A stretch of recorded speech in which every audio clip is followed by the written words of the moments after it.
L'hélicoptère nous amène au point de rendez-vous. Le commandant prend la manœuvre. Au même moment, sous l'océan, Immersion périscopique. ces hommes de l'ombre s'apprêtent à faire surface. Depuis le ciel, dans un sillage d'écume, le très discret périscope apparaît. Puis en un coup de barre, nous découvrons le Triomphant. Un géant d'une longueur de 138 mètres et 14 000 tonnes. C'est plus lourd que la Tour Eiffel. Son équipage s'entraîne avant le grand départ pour accomplir sa mission invisible, mais ô combien cruciale. Ici, c'est tout simplement la raison d'être du sous-marin. Regardez, dans chacun de ces énormes tubes, il y a un missile nucléaire, 50 tonnes chacun, et en tout, il y en a pas moins de 16 à bord.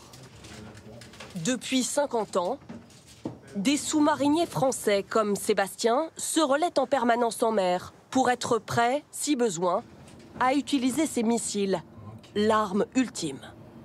Le missile M50 a une portée supérieure à 6000 km avec un chargement de tête multiple qui va nous permettre d'atteindre différents objectifs juste avec le départ d'un seul missile. À bord, pendant 2 à 3 mois d'affilée, ces 110 hommes disparaissent au fond des mers, réduits au silence, afin que personne sur Terre ne puisse les localiser.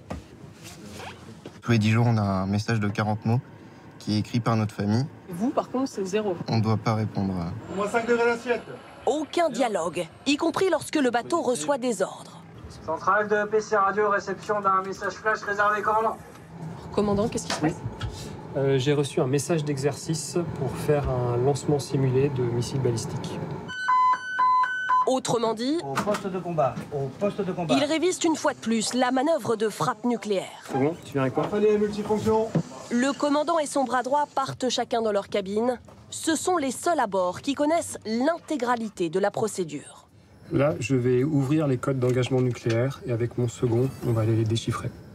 Il s'agit d'authentifier la décision de tir qui appartient uniquement au président de la République. Si on doit tirer quelque part, c'est l'échec de la dissuasion. C'est qu'elle n'a pas suffisamment dissuadé un pays extérieur de nous agresser. Pour assurer coûte que coûte leur mission de dissuasion, tenir jusqu'à 3 mois sans remonter à la surface, ils doivent aussi se préparer à toutes les avaries. Dégagement suivi en zone milieu, au niveau de la FF3. Un instructeur simule un départ d'incendie dans un tableau électrique. Le feu, c'est l'ennemi numéro 1 à bord, dans ce dédale de couloirs et de machines. Attention aux têtes, les gars. Car l'air peut rapidement être vicié. Ça nous est déjà arrivé. Il faut que l'équipage soit à même de réagir rapidement et pour maintenir la mission qui nous est confiée. Voici, on a un blessé. Une fois l'incendie éteint, On vise doucement. il faut maintenant prendre en charge ce blessé fictif, Tenir bon, tenir bon. avec 1000 précautions. C'est pas une phase facile déjà. Ah non, non, là, compte tenu de l'exiguïté des locaux, et puis on a un blessé traumatisé, donc on essaie de ne pas aggraver ces traumatismes.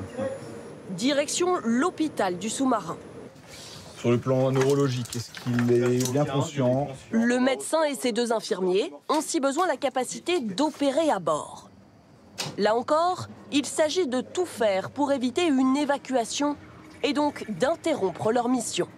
On fait d'abord les 2 tours, on fera la rase après. En plus du Triomphant, l'armée française compte 3 autres sous-marins nucléaires lanceurs d'engins. En permanence, l'un d'eux, au moins, patrouille sous les mers, indétectable garant de la dissuasion nucléaire française.